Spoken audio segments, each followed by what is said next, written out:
Welcome to another special guest Saturday on Sportlight Sport Report. In this three-part interview, we speak with Bill Tierney, a truly amazing lacrosse coach, about his legacy as well as key lessons that are not always taught as a part of a mainstream coaching course, but should be. This is Sportlight Sport Report.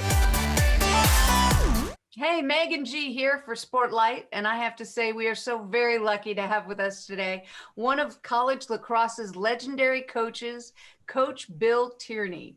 Coach, you have so many accomplishments. If I tried to run through them all, we'd be here all day. So I'm going to try and hit some of the highlights. You've been coaching for over 36 years, 7 national championships, combined 27 regular season and conference tournament championships, only the second coach to achieve over 400 wins as a coach, doing so 62 games faster than longtime friend and competitor John Dowinski. So one of my absolute favorites, however, is when you took over the John Hopkins soccer team in 1986, and you took them to the NCAA tournament with no soccer background. Coach Tierney, it is such an honor to have you on the show today. Welcome. No, thank you, Megan. Brian, thanks for having me on. It's I always love doing these things, especially when there's that attachment to DU at heart, and it's nice to talk about your past and everything, and hopefully talk about some successes in the future as well. Well, the first thing you've got to talk about is this soccer. That's an amazing thing to be able to take them to the NCAA tournament. Tell me a little bit more about that.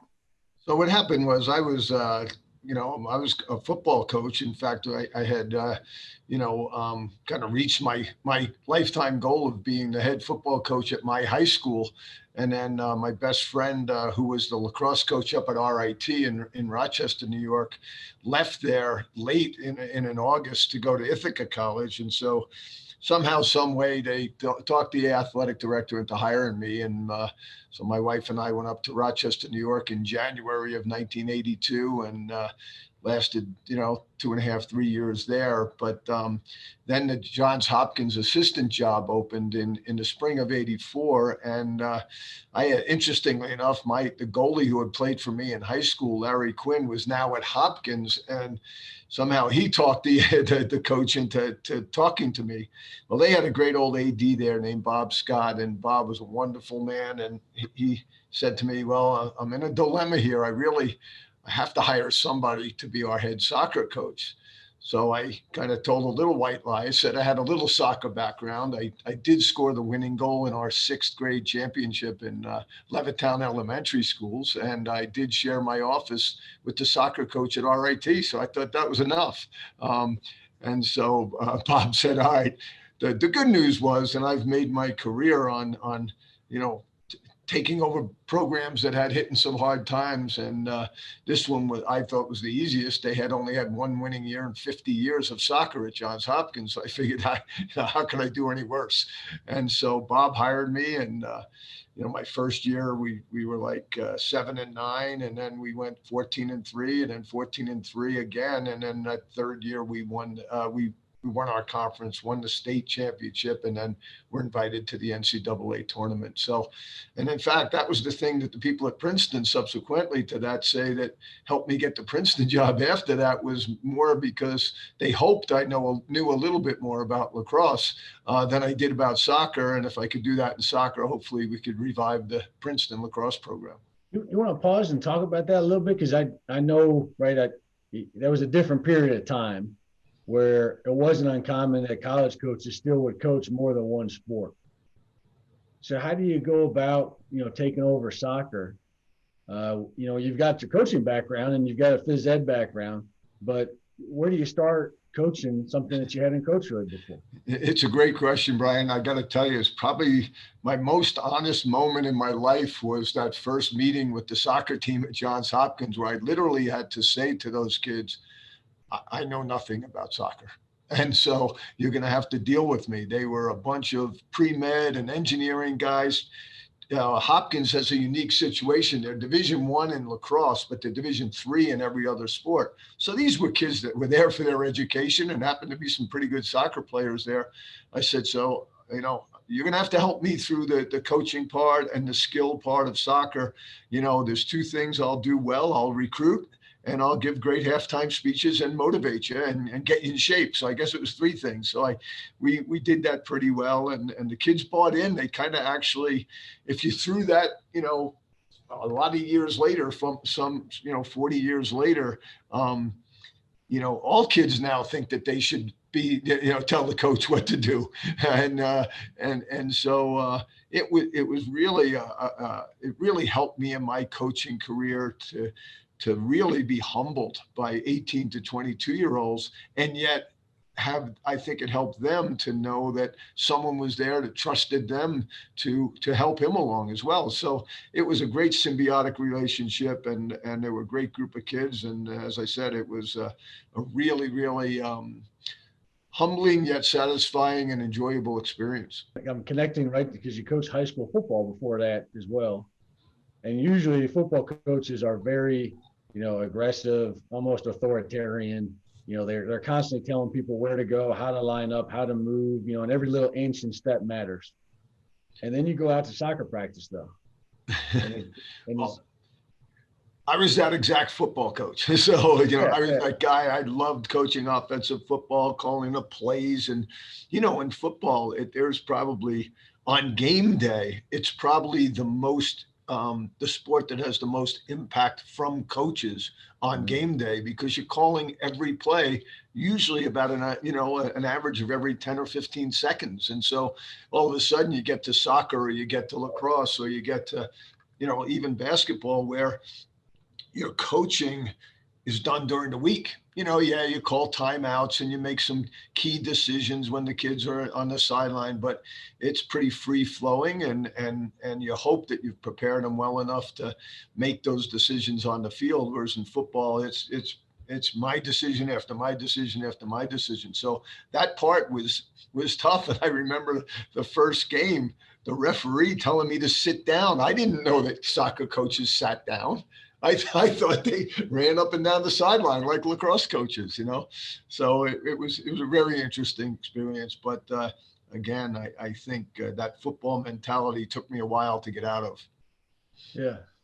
Did that inform your coaching in both scenarios, right? Did you learn some things and then adapt it to football, or vice versa, No question. And I thought that even to the soccer, in the practice parts, we had some standard, rules, I guess you'd call them, that I used from lacrosse and football that carried forth. They were different. Like just an example, in lacrosse, we tell the guys one of the advantages is, in lacrosse, there's 15 yards behind the goal line and the end line. And so you've got a lot of room to work back there. In soccer, you don't have that. The goal line is the end line. But just for instance, in lacrosse, I know we always tell the guys, when in doubt, get the ball behind the goal, because now the defense has to turn and look behind the goal, and lots of things can happen behind them that can be good scoring opportunities. So what we did was kind of instituted in soccer there, that before you cross the ball, you had to get within 5 yards of the end line, because that kind of created a similar scenario. Things like that. We put high pressure in lacrosse. They call it a ride. When the other team's defense gets the ball and you put pressure on it. In hockey, it's called forechecking. And, in soccer, I don't know what they call it, but we did it. We put a lot of pressure on there, and it seemed to work. So, yeah, all those kinds of things did carry over, and certainly from that soccer background to lacrosse, again, it was not so much X's and O's, but more of the whole listening to other people. I think that's what's helped me with assistant coaches, listening to other people's opinions and knowing that, your way isn't always the only way. I'm real curious too, is from a coach development stance, if you can speak to, right, because you've got a great phys ed background, and that's where you start at in college.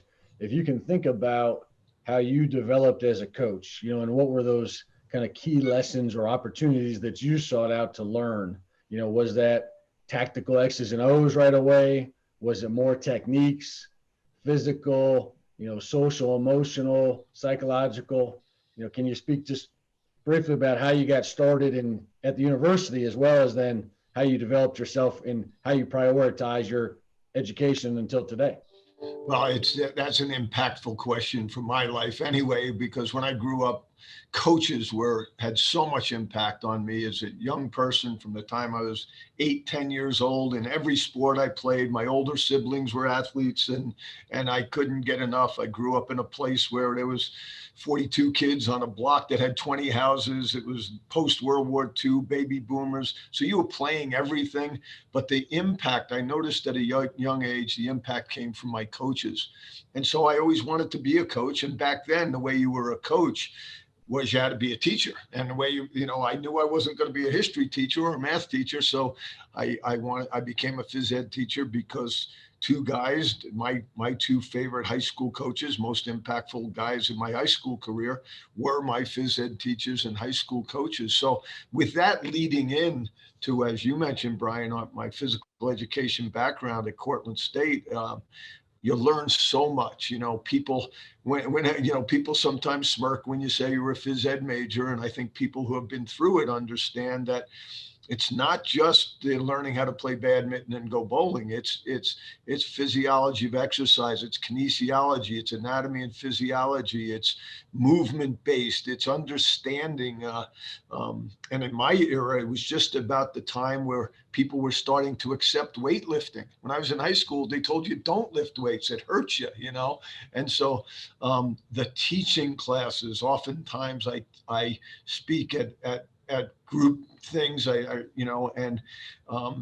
from what I learned from teaching, just simple things like when a person in the first row asks a question, don't just answer that question to that person, repeat the question so that the people in the back rows, it might be, I've spoken to 2,000 people at a time one time, and so they better understand what the question is, or you might as well be speaking a foreign language. So learning all those things, eye contact, getting to know people's names as best as you can, the accordion type teaching methods of bringing the group together. Now go do it. Bring them together. Now go do it.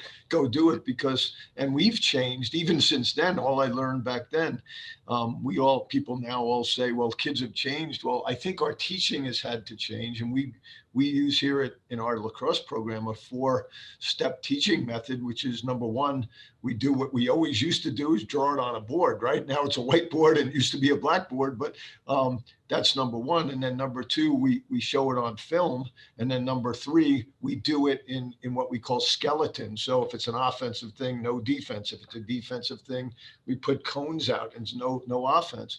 And then finally live action, and we film again. And so I think learning the fact of how to teach, how to learn skills that you clearly didn't have when you came. I mean, you had to take so many skill courses, and then learning those really intricate things about physiology and stuff like that. It was a challenge. It was a challenge, and I remember my junior year was I was in the best shape of my life, and unfortunately, I wasn't doing real well in physiology of exercise. So I went to the professor and I said, Professor Tomek, I'll never forget his name. What can I do to help me get through this class? He said, I'll make you a deal. Next lab, come in your gym clothes. So I said, okay. And those were the days where we had treadmill, but they had when they were measuring O2 and CO2 intake and output, they didn't have the machinery we have now. So you had this big plastic bubble thing. They put this mouthpiece in you. You could hardly breathe anyway. And he put me on a treadmill and he said, if you can make it to 17 minutes, I'll give you a C. So I said, and all my buddies are in the class, circled around. They know I'm going to die here, right? So I start running, and I'm in great shape. And I don't know if he didn't notice that, or maybe he was just giving me a break.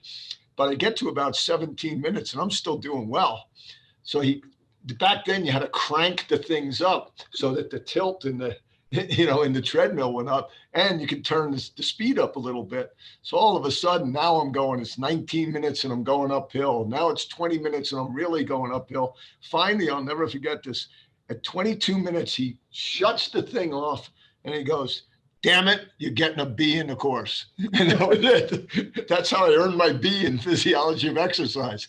I couldn't understand the test, but that's how I got my B. And that's, you had professors like that back then, And so I learned a lot from my phys ed background, and then got to use that. I taught phys ed from kindergarten all the way through high school in those years before I got my college job. And you learned a lot about handling different ages. That was the years where they just started to give kids choices of what they wanted to take in phys ed. And so you had to teach some things that you had to refer back to those years in college on, what your grip was in tennis and things like that. So it was a real plus, the fact that at Cortland, I learned how to play lacrosse because I had never played before. So that changed my life in so many ways. With all the changes over the years in coaching, how do you keep kind of updated?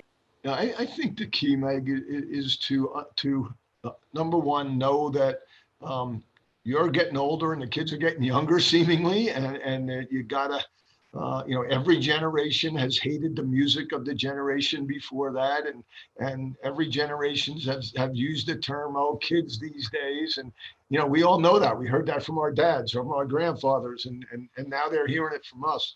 But I think one of the things that really helped me was just my first 14 years at Princeton. I had 14 different second assistants. Now, my one assistant stayed with me all through my time there, and thank God for him, David Metzbauer, who's now down at North Carolina. But we had 14 different young people that came in to see if they really wanted to be coaches or not. And it was fun going through those years of listening to their input. But I think mostly is that respect and understanding that there's not only one way to skin the cat. And as you get older and more experienced in coaching, you start to realize that your hard and true ways aren't going to be hard and true every year. The quality of coaching in our sport, and I know all sports, has gone up drastically.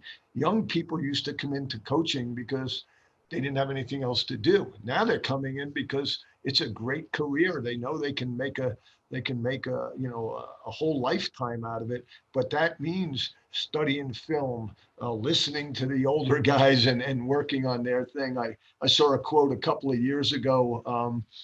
We were talking about how I'm a defensive coach, how I always like to win 9 games, 9-7, and now we'd like to win them 15-13. And some, of course, social media now you're in a spotlight all the time. And I remember one guy writing, "See, even Tierney can't coach his own defense anymore." So, what you got to learn is just to be flexible, to go with the growth and the culture of the young people, and to make sure that you listen to your assistant coaches, because they really are impactful in how to deal with young men.